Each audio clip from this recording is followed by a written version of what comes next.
بسم الله الرحمن الرحیم. حامد و مصلی.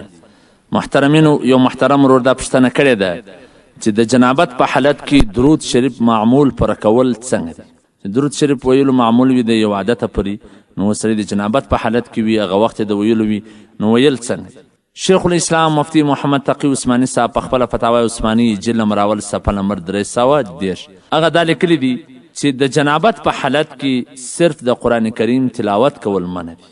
دعاوی، اذکار، تسبیحات، درود شریف دا ویل منع نه دي، جایز دي. که زنانه په ناجوړي کې هم درود شریف ویلی سي، ذکر کولی سي، صرف تلاوت نسي کولی، نور خو هر ذکر و اذکار، تسبیحات، درود شریف، استغفار دا ویلی سي. البته مستحب دا ده چې د درود شریف او د ذکر اذکار او د دعاو دپاره کم سے کم اودس خو دې وکړي. د غسل وخت نسته یا ځای نسته یا موقع نسته، کم سے کم اودس خو وکړه.